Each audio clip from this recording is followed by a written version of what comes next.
Hey everybody, Mike Iaconelli here. Welcome to a brand new episode of In the Shop. And I've got a very, very special secret tip for you today on one of the coolest ways to catch fish. And that is the Alabama rig, the A rig. If you're a fan of this bait like I am, you know why this thing is so good. The term that I always used about the Alabama rig is it mesmerizes the bass. It mesmerizes them, and it really does. You know, when you look at this bait, it's got blades, it's got wires, it's got jig heads.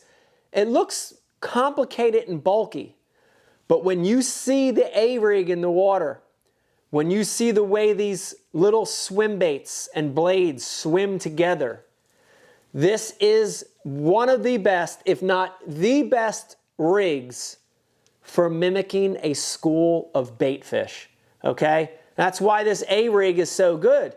All year, you can catch them on the A rig. Winter, spring, summer, fall, but for sure in the spring, when that water's cooler, in the fall, when the water gets cooler, and in the winter, gosh, you cannot beat the A rig. This is one of my favorites right here. This is a Shane's, a mini blade of glory. I love it. I use jig heads from a 1/16 of an ounce up to a 1/2 ounce or super deep water. It's a great rig. But Alabama rigs have one downfall. Look at this thing. Look at those jig heads with those exposed hooks. And if you're looking at this, you know what that one downfall is of A rigs. And that is where you can fish these rigs. A traditional A rig, like this Shane's one, is amazing for open water. It's amazing for sparse cover. It's amazing for throwing it on the outside edge of thick cover. But the one downfall of A rigs is throwing them in heavy cover. And I'm talking about weeds, grass. I'm talking about through standing timber, through submerged brush, way up under docks. It's always been a bit of an issue with these exposed jig heads. So I'm here today, I want to tell you about my secret little trick for modifying your A rigs, modifying my Shane's rig to make it, you ready for this? Weedless and snagless. Imagine that. Imagine being able to throw that A rig anywhere you want it. In the thickest grass, right through standing timber, slow rolling it over deep brush piles, skipping it under docks without worrying about tangling on the ropes or the cables. Can you imagine that? Think about that. Well, I've got a secret tip for you to do that.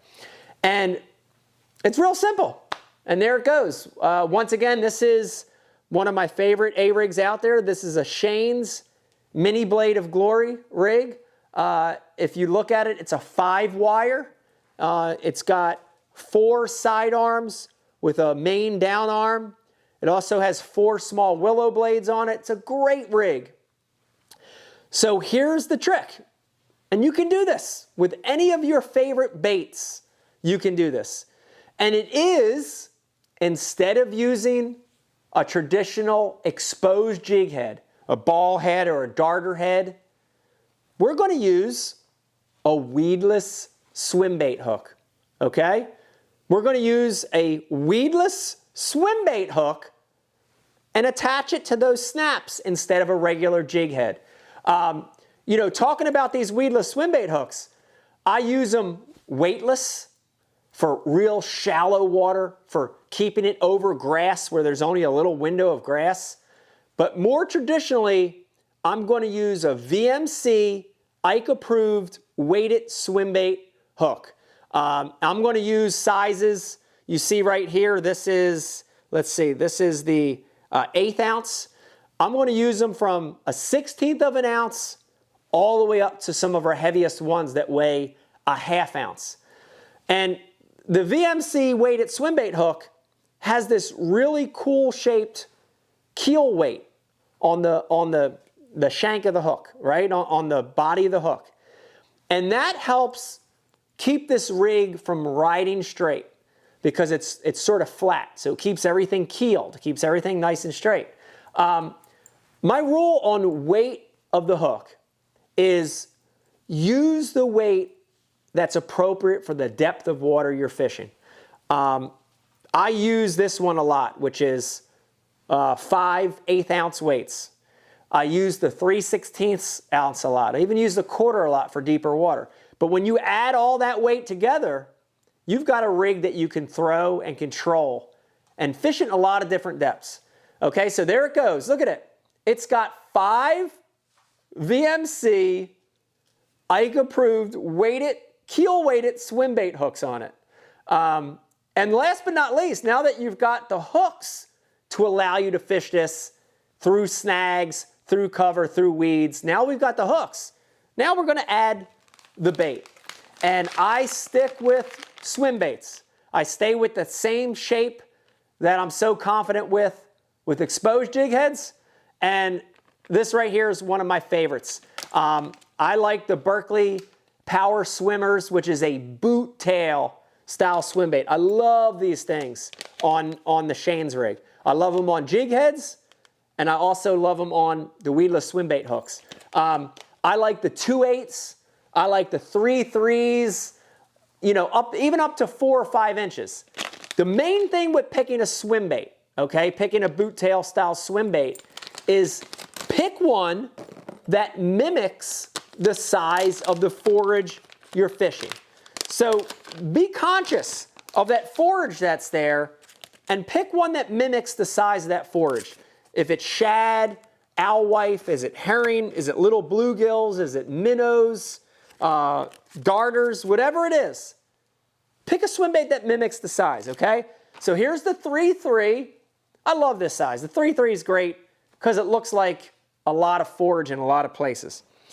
And last but not least, I'm going to show you how to rig this. Then I want to talk about the rod and the line and the reel a little bit. I'm going to show you how to rig this.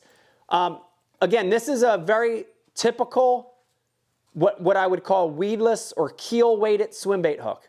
It's got a little corkscrew, a little screw lock in the front, and I'm going to take my boot tail swim bait, that's that 3/3 Power Swimmer, and I'm just going to go in the nose of the bait, and I'm going to start screwing it in there clockwise. I'm going to go clockwise, okay, to the right. And I'm going to screw that in there all the way to that head is snug with the eye of the hook. Then I'm going to get the bait. The main thing is I want to make sure that swim bait stays nice and straight, and I'm going to Texpose it. So I push it through. I push it through a couple times to get it going. And I just want to make sure that swim bait is nice and straight. Let me get a good straight line on this and I'll show you. There you go. Okay? So now we've got a straight swim bait that, watch, look my finger riding over top of it. Look, it's weedless, it's snagless. It's going to go over that grass, over that dock. But when a fish chomps on it, toonk, you're going to get the bite of that hook. And by rigging an A-rig with keel-weighted swim bait hooks, or even weightless swim bait hooks, it's going to allow us to fish that unbelievably effective, mesmerizing school of bait fish imitator anywhere we want. Man, this is one of the best kept secrets I've had for the A-rig, but there it is for everybody watching today's In the Shop. Let me talk a little bit about the rod, the reel, and the line real quick when I'm fishing these A-rigs. And this is for both the exposed jig head version and also the version we just talked about, which is the weedless weighted swim bait hook version. The nice thing about a lot of these Shane's baits that I'm fishing, including the mini blades of glory, is that, look at them, they're not giant, they're not cumbersome, they're not like the A-rigs of 10 years ago where you needed a giant rod. You know, this is, it's like a big spinner bait, really. It's like fishing a big spinner bait. I've got 5/8 ounce or 16th ounce or 3/16 ounce weight, so it's not really that heavy. And because of that, I fish it on a pretty standard bait casting rod. This is the Abu Garcia either 7/6 medium heavy or 7/10 medium heavy. I like them both. If I'm trying to make a really long cast, I throw it on the longer rod, 7/10. If I'm fishing docks and making, fishing timber and making more short cast up close, I'll drop down to the 7/6 medium heavy. But keep this in mind. You want a medium heavy action when you're fishing A-rig. You don't want heavy because you want them to get the bait. You want a little flex in that tip to be able to throw it. So you don't need a heavy, super heavy action rod. And a straight medium is a little too light. So a medium heavy, 7.5 foot to 7/10 is perfect. Reel wise, I really try to match up the reel speed to what I'm doing with the bait. Most of the time when I'm fishing an A-rig, I want to be a little bit more methodical. I want a little more slow and steady. And because of that, I use an Abu Garcia Revo Ike in the 6/1. I slow down that ratio on purpose to help me be more methodical with that rig, with that A-rig. But there are times when I'll jump up to a fast gear ratio, something like an 8/0-1 Revo Ike, when I'm burning the bait. If I'm trying to keep it really high, if I'm fishing it over submerged grass, I'll go to a little bit higher ratio. But I love the 6/1. Last but not least, and this is the biggest mistake I see anglers making with the standard A-rig and of course the weedless A-rig, is line choice. Even in extreme heavy cover, listen to me, right? We just talked about throwing this thing in standing timber and brush around docks and crazy, crazy thick cover. Even in thick cover, I want you to throw an A-rig on straight fluorocarbon, right? Not braid to a fluoroleader, not straight braid. I want you to throw it on fluorocarbon. And the reason I throw my A-rigs on fluorocarbon is to allow the bait to have maximum action. I really want that bait to come in, glide in, straight and natural. I don't want it nose down. I don't want it nose up. I want it coming in natural and straight. I want to have control of it, which means I want it to sink. And fluorocarbon sinks, so you can control it better. And especially in clear water. A lot of times we're fishing an A-rig in clear water. I don't want it on braid. I want it on something that's invisible. So fluorocarbon for all those reasons, plus here's the last reason I always want you to use straight fluorocarbon, not straight braid. I want a little bit of stretch. I want a little bit of stretch when I'm fishing this. Because sort of like a spinnerbait, like a chatterbait, I want that fish to get his mouth around it. And when I set the hook, I want a little bit of give so I get into that fish after he's eaten the bait, okay? So use fluorocarbon.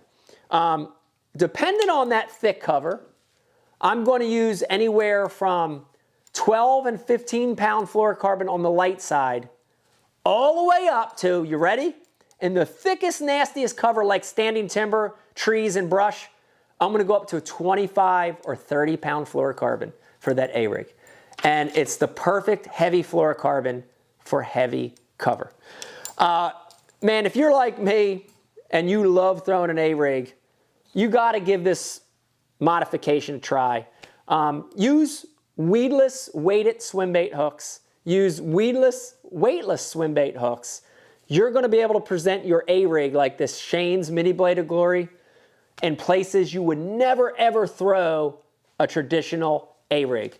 Man, I hope you enjoyed this little secret tip on the In the Shop today. If you did, do me a favor, stop right there, stop, take a second, mash that subscribe button down there. We're going to get great instructional content to you every single week. If you're already a subscriber, do me a favor, please tell your fishing buddy, tell your fishing friend about the Mike Iaconelli Fishing YouTube channel. They're going to love it as well. Hope you enjoyed this In the Shop. Get you a Shane's rig, go out and jack some jaws. Bye.